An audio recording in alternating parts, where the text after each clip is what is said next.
तो एक क्वेश्चन करते हैं, है ना। एक फंक्शन एफ डिफाइंड है ना, डोमेन 0 से 2 क्लोज ब्रैकेट्स से ऑल रियल, है ना। Be a function is continuous on 0 से 2 और डिफरेंशिएबल है 0 से 2 पे ओपन ब्रैकेट। अच्छा, एफ जीरो की वैल्यू दे रखी है अपने को। एफ जीरो जो है वो क्या है ना, 1 है। इसको यूज करेंगे अपन। अच्छा, फिर अपने को क्या दिखा है, कैपिटल एफ एक्स जो है वो ये पर्टिकुलर इंटीग्रल है। अच्छा, फिर क्या बोल रहा है, इफ एफ डैश एक्स मतलब कैपिटल एफ डैश एक्स यदि एफ डैश एक्स के बराबर है तो एफ टू की वैल्यू पता करनी है अपने को। ठीक, तो भाई एफ टू की वैल्यू पता करने के लिए मतलब integral at x is equal to 2, तो अपने को बेसिकली ये एफ एक्स तो निकालना ही पड़ेगा।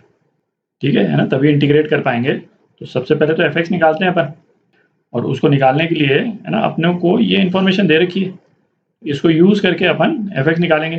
तो सबसे पहले तो एफ डैश एक्स निकालते हैं अपन, capital F dash X. Capital F dash X है ना, लाइबनिट्ज रूल लगा रहे हैं अपन। तो ये क्या हो जाएगा, एफ ऑफ है ना टी की जगह पे एक्स स्क्वायर। तो ये क्या हो गया, एफ एक्स हो गया into differential of x square जो कि क्या हो गया 2x, और सेकेंड टर्म वो तो जीरो ही हो गई क्योंकि लोअर लिमिट जो है कांस्टेंट है। तो एफ डैश एक्स जो है वो ये आ गया, और हम मतलब कैपिटल एफ डैश एक्स, और ये हमको क्या दे रखा है, स्मॉल एफ डैश एक्स के बराबर। ठीक, तो इसमें यदि y को यदि अपन एफ एक्स मान लेते हैं ना, तो d y by d x ये बेसिकली क्या है ना, एफ डैश एक्स। तो ये इक्वेशन जो है वो क्या हो जाएगी, d y by d x, है ना। ये क्या दे रखा है, y इंटू 2x, है ना, ये दे रखा है। तो इसको अपन क्या लिख सकते हैं, d y by y is equal to 2x into d x. दोनों तरफ है ना अपन इंटीग्रेट कर दें तो क्या आ जाएगा, l n y is equal to है ना 2x स्क्वायर बाई 2 मतलब एक्स स्क्वायर। ठीक, अच्छा, कांस्टेंट ऑफ इंटीग्रेशन मैं अभी नहीं लिख रहा हूँ, है ना, नेक्स्ट वाले स्टेप में लिख लेते हैं। y जो है वो क्या आ गया, e to the power x square, और यहाँ पे हम कांस्टेंट ऑफ इंटीग्रेशन लगा लेते हैं। ठीक, अच्छा, हमको क्या दे रखा है, एफ जीरो, y की value at x is equal to zero क्या है, 1 है। ठीक, तो y की value x is equal to zero, x is equal to zero पे y की वैल्यू क्या है, e to the power zero plus c, और ये हमको क्या दे रखा है, ये 1 के बराबर। तो इससे हमारे पास में c की वैल्यू आ गई, c क्या आ गया, c जीरो आ गया। ये कांस्टेंट ऑफ इंटीग्रेशन जो है वो अपना जीरो आ गया। तो एफ एक्स अपना क्या रह गया, है ना, मैं यहाँ पे लिख देता हूँ, यहाँ पे लिख देता हूँ, फिर मिटा देंगे अपन। F X is equal to E to the power x square.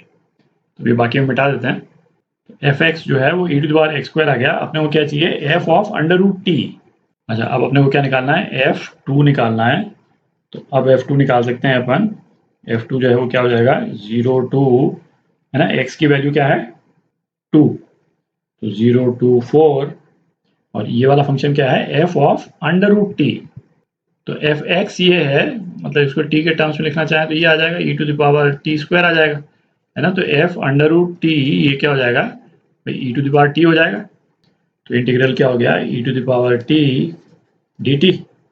तो ये क्या हो गया, है ना, E to the power T कहाँ से कहाँ तक, 0 to 4, तो ये क्या आ गया, E to the power 4 minus 1। ये आपका आंसर है ना, बी पार्ट। तो क्वेश्चन करते हैं, है ना, इस इंटीग्रल की वैल्यू निकालनी है अपने को, और ये जो है ना, इस वाले ब्रैकेट में ग्रेटेस्ट इंटीजर फंक्शन है। तो इस इंटीग्रल को अपने को अलग अलग पार्ट्स में तोड़ना पड़ेगा। ठीक है, तो ये ग्रेटेस्ट इंटीजर फंक्शन जो है वो किस तरह से बिहेव करेगा एक्स की इन वैल्यूज के लिए, है ना, उसको एक बार बस देख लेते हैं। तो ग्राफ बनाते हैं एक। तो पहले तो ग्रेटेस्ट इंटीजर फंक्शन है ना एक्स के अगेंस्ट में उसको ड्रॉ करते हैं। तो इसका ग्राफ जो है किस तरह से रहता है ना, यहाँ हॉलो ब्रैकेट, ये 1 और ये 2, है ना, ये भी हॉलो ब्रैकेट। अच्छा, एक्स की वैल्यू वेरी करिए माइनस पाई बाई टू से pi by two. Pi by two approximately क्या है, 1.6 के आसपास ले सकते हैं इसको अपन। ठीक है, तो 1.6 जो है वो यहाँ पे कहीं पे है ना, एक्स यहाँ तक वेरी कर रहा है, और नेगेटिव साइड में क्या होगा, है ना, एक ये हो गया और एक ये हो गया, यहाँ हॉलो सर्कल, और माइनस पाई बाई टू यहाँ पे हो गया, है ना, इसको मैं पाई बाई टू लिख देता हूँ, और यहाँ माइनस पाई बाई टू लिख देते हैं। ठीक, ये क्या है, 1 है, ये -1 और ये -2। ठीक, अच्छा, अब greatest integer function of sine x है ना, इसका भी बिहेवियर देख लेते हैं। तो साइन एक्स जो है वो किस तरह से बिहेव कर रहा है भाई, वो तो 1 से -1 के बीच में बिहेव कर रहा है, कुछ इस टाइप से दिख रहा है। तो अब आप देखें है ना, 0 से π/2 है ना, 0 से π/2 पे साइन एक्स जो है उसकी वैल्यू 1 से कम ही है और 0 से ज़्यादा है। तो इस वाले इंटरवल में जो ग्रेटेस्ट इंटीजर फंक्शन है साइन एक्स है ना, ये क्या हो जाएगा, ये तो 0 ही हो जाएगा। अच्छा, और -π/2 से 0 है ना, यहाँ पे ओपन ब्रैकेट, इसमें greatest integer function of sine x ये क्या हो जाएगा, ये -1 हो जाएगा, क्योंकि साइन एक्स की वैल्यू जो है वो 0 से -1 वेरी कर रही है ना इस वाले इंटरवल में। तो ये किस तरह से वेरी कर रहा है अपन ने देख लिया है ना, और greatest integer function of x किस तरह से वेरी कर रहा है वो तो ग्राफ अपन ने बना ही लिया।